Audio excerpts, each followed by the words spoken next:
Essa moça aqui disse que ela foi vítima de uma amarração amorosa. Olha só. Fui vítima de uma amarração amorosa. Você sabe o que acontece com uma pessoa que passa por um processo desse? A gente sempre ouve aqui do lado de cá o lado da pessoa que fez a amarração amorosa. Mas e a versão da pessoa que foi amarrada espiritualmente? Vai lá, amiga. Pega o teu café, que o Café com a Gabi vai começar. Oi, Gabi. Meu nome é Alice. Prepara o café, que a história é longa. Tudo começou há cerca de 10 anos atrás, quando eu perdi os meus pais em um trágico acidente de carro. Eu tinha uma vida perfeita. Cursava administração em uma das melhores faculdades de São Paulo. Morava em um apartamento num bairro nobre. E aparentemente tínhamos uma vida financeira confortável. Até o fatídico dia do tal acidente. Meus pais viajaram como faziam há muitos anos, sempre no seu aniversário de casamento. Gostavam de viajar juntos e por eu já ter meus 17 anos, na época não ia com eles. Aquele parecia um dia comum. A mamãe se preparou a semana inteira para tal viagem, a viagem que eles faziam todos os anos. E naquele ano em especial, por irem para perto, eles decidiram irem de carro. Minha mãe saiu de casa para ir para a viagem. Eu estava na faculdade. Não cheguei a me despedir. Aliás, me despedi pela manhã, quando acordei. Sabia que quando voltasse para casa, eles já teriam viajado. E eu ficaria somente com a moça que nos ajudava há anos em casa. Até que pela madrugada, por volta das 4 horas da manhã, meu telefone toca. Era do número da minha mãe. Minha mãe nunca me ligava de madrugada. Quando eu atendi, era uma voz diferente. Era uma voz seca, fria e perguntando: Oi, é a Alice, a filha da Maria José e do seu Carlos? Eu falei: Sim, o que aconteceu? Seus pais sofreram um acidente na estrada. Infelizmente, vieram a óbito. Era um socorrista, avisando do tal acidente. Imediatamente acordei a moça que trabalhava com a gente e pegamos a estrada, ainda de madrugada. Liguei para os nossos familiares e os meus avós foram comigo. O caminho inteiro eu não conseguia processar muita coisa, Gabi. Pense num dia terrível. Eu achava que eu ia chegar lá e era tudo um grande mal-entendido. Os meus pais estariam hospitalizados e bem. Mas não. Assim que eu cheguei naquele hospital, a primeira coisa que me entregaram foi uma sacola transparente com os pertences dos meus pais. O terço que a minha mãe levava para todo lugar, a carteira surrada do meu pai e os aparelhos celulares. A partir dali, tudo se tornara muito difícil para mim. Eu não tinha uma boa convivência com os meus avós, que só por parte de pai eram vivos. A família da minha mãe praticamente era inexistente. Mas eu não tinha contato com aquelas pessoas, era muito distante a nossa convivência. Praticamente precisei resolver tudo sozinha. Telefonemas, funeral, o seguro que meu pai recebeu foi quase que inexistente. O seguro de vida do meu pai deu mal para pagar o sepultamento dos dois, do meu pai e da minha mãe. Ao voltar para casa, me deparei com aquela cena, o apartamento vazio, apartamento esse que eu achava que era quitado, que era nosso. Mas, no mesmo dia, naquela segunda-feira, recebo um telefonema do banco, do gerente, dizendo que precisava conversar comigo. Os meus pais tinham dívidas, dívidas altíssimas, ao qual eu não sabia, e precisaríamos ver uma forma de quitá-las. A partir dali, um filme de terror se iniciou na minha vida, Gabi. Eu perdi o apartamento e ainda fiquei com dívidas dos meus pais para quitar.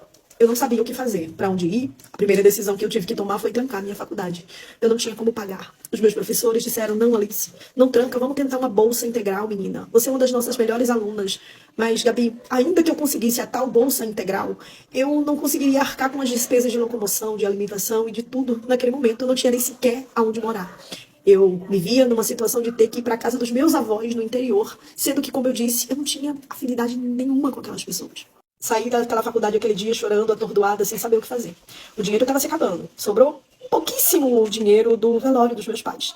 Foi quando eu passei em frente a uma pensão e vi uma placa de precisa-se de recepcionista.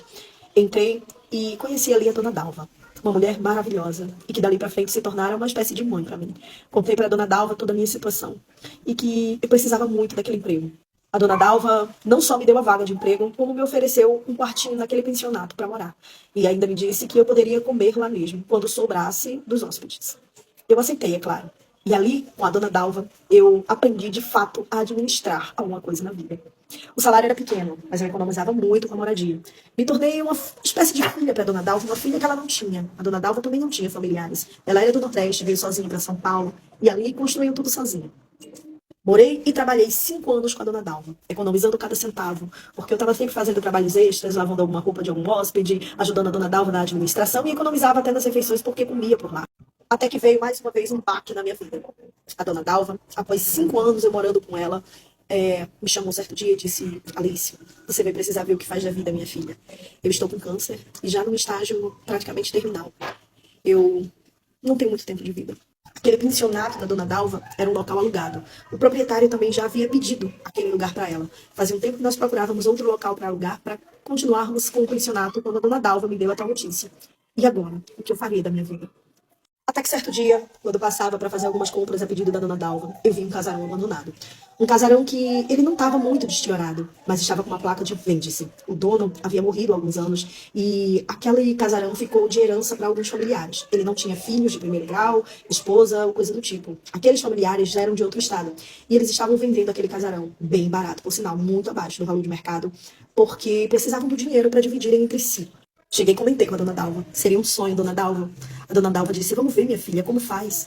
E aí procuramos saber quanto estava, vimos que o valor estava muito, muito abaixo do mercado, mas também estava muito acima daquele dinheiro que eu tinha guardado. Pequena coisa que sobrou ainda do seguro de vida dos meus pais e algumas coisas que eu tinha juntado todos esses anos. Daria mal para dar uma entrada naquele casarão.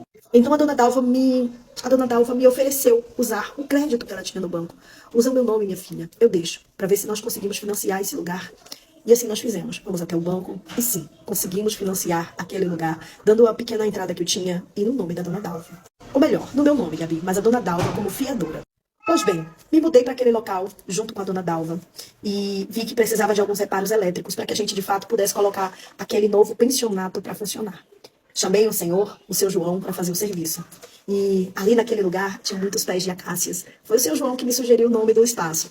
Pensão das Acácias. O seu João me cobrou bem barato pelo serviço dele, dado que eu não tinha dinheiro e ele sabia da situação. Na verdade, várias pessoas ali do pensionato... Gente, foi Lua, tá? Minha filha!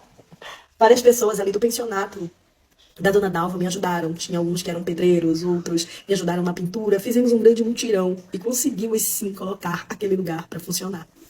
Vamos de parte 2? Cuide. Pega mais café, moleque. Que a parte 2 eu vou gravar agora. É muito doido você perder seus pais assim, né? Num trágico acidente assim do nada. E você conhece uma pessoa, dura um tempo com ela e descobre que ela tem uma doença terminal. Mas vamos ver aqui a parte 2 e desenrolar essa história. Fui vítima de uma amarração amorosa, parte 2. E é aqui que começa a história dela com o Pablo. E o porquê ela sabe que foi vítima de uma amarração amorosa. Pois bem, Gabi, após nos mudarmos finalmente para Pensão das Acácias, 6 meses depois, a dona Dalva, infelizmente, veio a falecer. Cuidei da dona Dalva até o último instante, e foi como perder a minha segunda mãe, a partida da dona Dalva. Nesse meio tempo, eu engatei alguns relacionamentos, namoricos, sabe? Mas sempre que eu via que as coisas se aprofundariam mais, eu terminava logo, porque eu não queria mesmo estar vinculada a ninguém emocionalmente. Eu estava muito focada em crescer. E agora, nesse momento da vida, eu já não tinha mais os meus pais, eu já não tinha mais a dona Dalva. Eu não podia me distrair com relacionamentos, sabe? E foi exatamente nesse contexto que o Pablo entrou na minha vida. Ele chegou um certo dia, com uma mochila nas costas, pedindo para se hospedar aqui na nossa pensão. Eu não relatei, mas a nossa pensão ficava perto de uma faculdade. Então eu tinha muitos pensionistas que estudavam na faculdade. E por ser um preço acessível, tinha várias pessoas aqui e era muito procurado para isso. Por isso também que rapidamente a gente conseguiu colocar as dívidas em dias e ir melhorando o ambiente. Ele chegou dizendo que foi indicado pelo Carlos, um antigo morador nosso, mas lá da pensão da dona Dalva. O Carlos falou para ele que eu era uma menina muito esforçada e que havia aberto a minha própria pensão, e que era bem mais próximo da faculdade. Ele perguntou se eu lembrava do Carlos, e obviamente eu me lembrava. O Carlos era um rapaz calado, que havia cursado medicina e ficado um bom tempo hospedado lá na hospedagem da dona Dalva, e acompanhou todo esse processo de mudança para a Pensão das Acácias. Pois bem, acertamos o valor, contei para ele, falei sobre as regras da casa, nós tínhamos algumas regras por termos bastante jovens na casa. E ele me perguntou se eu aceitaria pagamento semanal ou mensal. Eu falei que sim, desde que fosse correto, no dia certo. E assim acertamos os trâmites legais e ele passou a conviver ali conosco. No início parecia um rapaz maravilhoso, sabe? Interagia bem. Nós tínhamos 2 pensionistas idosos que moravam com a gente, que eram maravilhosos. O seu João, que me ajudava nas coisas, pequenos serviços e reparos da Pensão das Acácias. E a dona Maria de Lourdes, que era uma pensionista que estava sempre ali com a gente. Ela era da pensão da dona Dalva e foi transferida para cá quando nos mudamos. Ele interagia bem com todos, deixava o quartinho sempre arrumado, além de ser um homem muito sedutor e bonito. Tinha 38 anos. Estava terminando o seu curso de TI. Com o passar do tempo, como nos tornamos amigos, sempre estávamos juntos conversando, e ele sempre enfatizava o fato de eu estar muito tensa. Certo dia tocou os meus ombros, fazendo uma massagem, dizendo que eu estava tensa demais, eu era muito jovem para isso. E aquilo se tornou corriqueiro. Sempre que ele me via tensa, fazia uma massagem nos meus ombros, e fomos criando ali um laço de amizade e de amor, até que nos apaixonamos e começamos a namorar. A pensão, Gabi, era como uma pequena cidade. As pessoas comentavam sobre uma coisa ou outra e começaram a comentar sobre o nosso relacionamento até que decidimos assumir. Só que tinha algo estranho nesse relacionamento. Eu não era tão apaixonada por ele. Eu nunca tinha tido vontade de ter ninguém dentro do meu quarto, de conviver com ninguém maritalmente. Mas com ele era diferente. Eu não tinha essa vontade, mas eu também não conseguia dizer não. Ele me sugeriu que nós passássemos a dormir juntos no mesmo quarto. Mesmo eu não querendo, Gabi. Eu disse sim. Essa essa situação era muito complicada para minha mente. Eu comecei a me tornar uma pessoa calada. Eu sempre fui muito comunicativa, animada. Eu comecei a ficar calada pelos cantos. Comecei a ver atitudes no Pablo que não me agradavam e que eu não conseguia entender o porquê que eu simplesmente não conseguia dizer não pro Pablo em nada. Logo estávamos dormindo no mesmo quarto. Logo assumimos, para toda a pensão que estávamos juntos. Algumas pessoas ficaram felizes. Você precisava, minha filha, de alguém para dividir a vida, para dividir as responsabilidades, alguém para cuidar de você. Mas eu não estava feliz. Eu estava sempre com uma expressão cansada, carrancuda, pensativa, e eu não entendia as minhas próprias atitudes, Gabi. Aquele homem que acordava cedo, que ia para a faculdade, que me ajudava em pequenas coisas ali enquanto não tínhamos um relacionamento, que interagia bem com os hóspedes, de repente se tornou um cara que acordava meio-dia. Não queria ajudar em absolutamente nada. E começou a meter a mão no caixa da pensão. Sim, Gabi. Eu via tudo isso, mas eu não conseguia falar nada. Era como se eu tivesse amarrada, inércia, sem forças. As primeiras vezes que ele abriu o caixa da pensão e tirou o dinheiro, ele disse: eu tô com um problema com um familiar meu. Eu preciso desse dinheiro.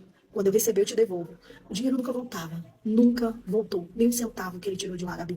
Eu via aquilo, meu coração apertava, me subia até um ódio. Mas quando eu abria a boca, eu dizia: tudo bem. Eu simplesmente não tinha forças para combater as atitudes daquele homem que claramente estava se aproveitando de mim. Tirar dinheiro do caixa da pensão se tornou corriqueiro. Ele fazia isso ali, debaixo do meu nariz, e eu só olhava e não conseguia reagir.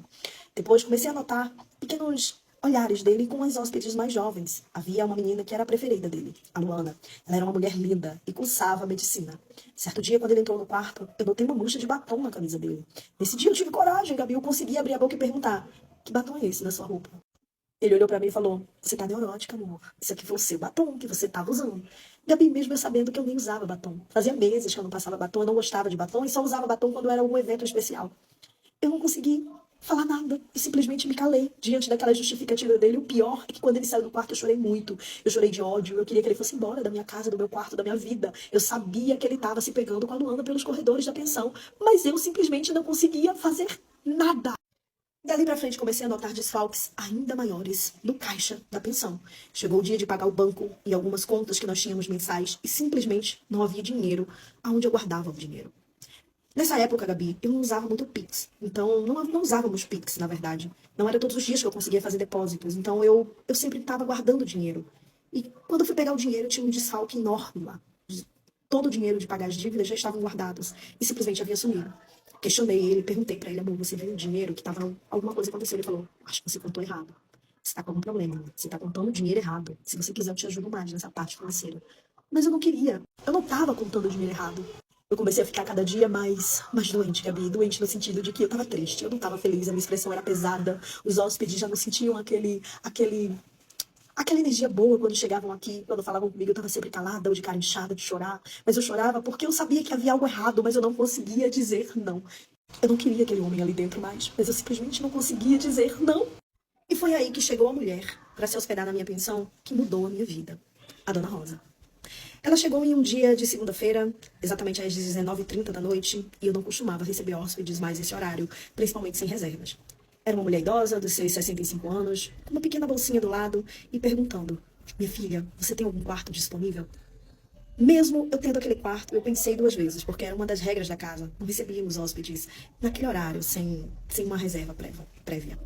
Eu falei: eu posso dar uma olhada, mas eu acho que não tenho. Ela disse: por favor, olhe com carinho, porque eu tenho certeza que eu estou no lugar certo. Eu queria muito me hospedar nesse lugar. Vem de parte 3. Gente, que complicado, né? A pessoa, quando é vítima de uma coisa assim, ela fica meio tapada para o mundo e não consegue reagir. Mas vamos ver aqui na parte 3 e final. Fui vítima de uma amarração amorosa, parte 3 e parte final, em nome de Jesus. Eu burlei as minhas próprias regras com a chegada da Dona Rosa e a hospedei. Eu senti no coração. Eu queria hospedar aquela mulher, eu sempre senti muita energia assim, sabe? Ela notou que eu tava triste, calada, e fazia alguns comentários do tipo: você precisa voltar a sorrir, minha filha. Seu sorriso é tão lindo. Deus ama quando te vê sorrindo. De alguma forma eu sentia nela o carinho da minha mãe, da Dona Dalva. Eu hospedei aquela mulher também. O Pablo, por sua vez, cada dia mais distante, arredio e debochado. Era como se ele soubesse o poder que ele exercia sobre mim. Ele agora mandava na pensão. Nem me pedia mais permissão para mudar algumas coisas ou para até despachar alguns hóspedes. Era como se ele fosse o dono de tudo e não eu. Quando eu me vi, ele estava decidindo o que faria com o dinheiro que entrava no caixa aquele dia. Saía, chegava tarde da noite, no meio da noite saía do nosso quarto e eu simplesmente não conseguia abrir a boca. Era como se algo me amarrasse de fato, era assim que eu me sentia, amarrada naquele homem, naquele relacionamento péssimo, com alguém que eu assistia todos os dias destruir tudo que eu estava lutando para construir. Até que certo dia, enquanto Pablo saiu do quarto da madrugada, eu saí atrás. Ao dobrar o corredor, dei de cara com ele entrando no quarto da tal Luana. Mas eu passei direto para a cozinha, fiz um chá quente, sentei na mesa e chorei. Chorei pedindo a Deus, pedindo a minha mãe, pedindo a dona Dalva que olhassem para mim, que me libertasse daquelas amarras que aquele homem havia colocado sobre mim, que eu sabia que não era algo legal. Não existia amor naquela relação. Existia uma dependência estranha que eu não sei te explicar, que estava me fazendo definhar dia após dia. Gabi, eu tinha emagrecido tanto, eu não tinha apetite, eu estava muito magra, acabada, olheiras profundas, triste de verdade. Sem ânimo para trabalhar, para tocar as coisas, porque eu assistia alguém destruindo todos os dias e eu nem conseguia falar nada. Vida sexual não tínhamos mais. Fazia tempo que a gente não se deitava junto. E a gente não tinha relação mesmo, sabe? Até que enquanto eu tava ali fazendo aquela oração do fundo da minha alma, naquela cozinha, a dona Rosa chegou, do nada. E disse: minha filha, eu sei o que você tá passando. Você está amarrada espiritualmente. Se você quiser, eu posso te ajudar. Como assim, dona Rosa, amarrada espiritualmente? Eu nunca tinha me atentado às coisas espirituais, sabe? Gabi não era uma pessoa que acreditava nessas coisas, sabe? Ela disse: tem trabalho feito aí, minha filha, pra você não conseguir reagir. Você tá amordaçada nas unhas desse homem, os olhos, a boca. Mas ele não conseguiu acorrentar seu coração. Seu coração não pertence a ele. Eu vejo isso. A dona Rosa simplesmente era uma espiritualista. E ela me disse que tinha sido conduzida ali, à pensão das Acácias. Ela morava não tão longe dali, mas ela havia sido conduzida àquele lugar, porque ela tinha uma missão ali, que era me libertar. Me confessou que quando chegou ali, não sabia exato do que se tratava, mas ela precisava obedecer a uma ordem maior. E quando me conheceu, logo entendeu o que estava acontecendo. A dona Rosa disse que o Pablo, antes de vir para aquele lugar, já veio com uma fita dada. Já sabia quem eu era, a minha história de vida, e viu em mim, a oportunidade de crescer financeiramente. Ele veio ali com um único objetivo: tomar tudo que era meu. Mas como ele se deparou com uma pensão em fase de acabamento e crescimento, ele decidiu me usar um pouco mais, para deixar as coisas melhores financeiramente para ele. Eu era uma ótima administradora. E então ele tinha feito um trabalho de amarração amorosa para mim, para me prender a ele, de dominação, para que eu não conseguisse dizer não ou reagir a tudo que ele quisesse fazer. Eu estou gravando literalmente no quintal, gente, e hoje tá chovendo aqui. Quando estia, eu vou lá, gravo um pouco, e agora a chuva começou a cair novamente, eu entrei e vou finalizar aqui, ó. O cenário é diferente, mas o importante é contar a história. Gabi, no primeiro momento, não sabia se eu acreditava ou não na dona Rosa e no que ela estava me dizendo. Mas olhando para o outro lado, o que eu teria a perder? Eu já estava perdendo a minha pensão para as dívidas. Eu já estava num relacionamento falido, que era algo que eu já tinha decidido na minha vida, que eu não queria nunca passar. Eu já tinha perdido a minha mãe, a dona Dalva. O que eu poderia perder agora, se caso a dona Rosa não estivesse falando a verdade para mim? Eu decidi aceitar a ajuda daquela mulher. Eu entendi que a ajuda daquela mulher, naquele momento, era a resposta da oração que eu acabara de fazer naquela cozinha. A partir dali, a dona Rosa me levou para o centro espírita dela. E lá nós fizemos várias sessões de um ritual para me libertar dessa amarração amorosa. No final de tudo, foram alguns dias, Gabi, eu não vou relatar tudo o que foi feito. Mas enfim, conseguimos desmanchar aquele trabalho.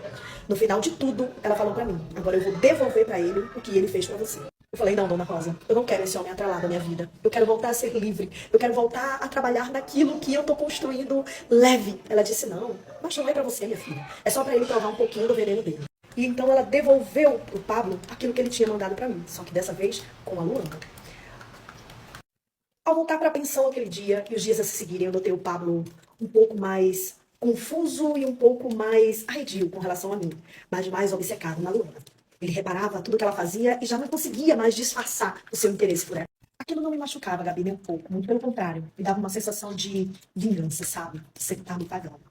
Até que certo dia eu não consegui mais. Naquele mês, quando eu fui fechar as dívidas do mês, mais uma vez havia um desfalque ainda maior. As contas não batiam, mesmo o dinheiro entrando, mesmo a pensão estando em ascensão.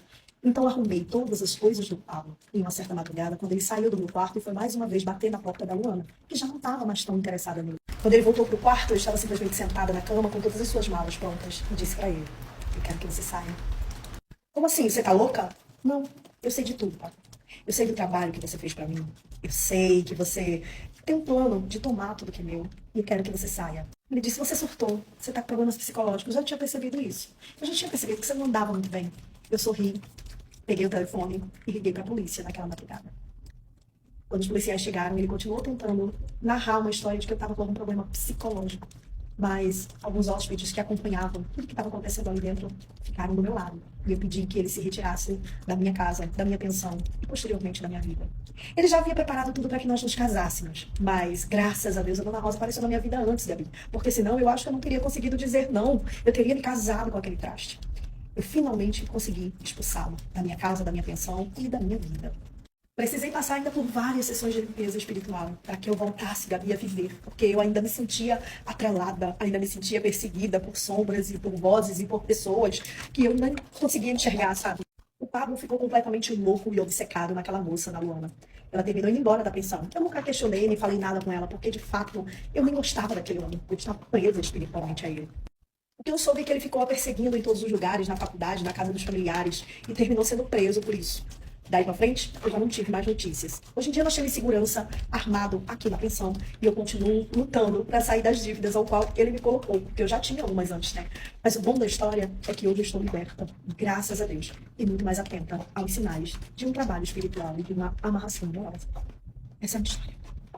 Caraca, que história maluca, gente. Eu sempre acredito, né, nessas coisas. E é assim, que bom que chegou a Dona Rosa, né, pra libertar ela, porque esse cara aí era um escroto que fez esse trabalho com ela. Mas é assim, você faz uma coisa, mas você pode ter certeza que vai voltar pra você, né? E comenta aqui sua opinião se você já viveu ou presenciou algo parecido, gente. Ainda bem que agora tá tudo certo, ela botou ele pra fora e ela abriu os olhos. E é louco isso também, né? Porque, assim, o coração dela, ele sabia que estava errado, né? Sabia que o coração dela sabia que tinha algo errado. O coração dela ali sabia que ele não era uma boa pessoa, só que ela não conseguia reagir. Mas ainda bem que ficou tudo bem. Esse é o vídeo de hoje. É um prazer te ter aqui. Até o próximo vídeo. Tchau.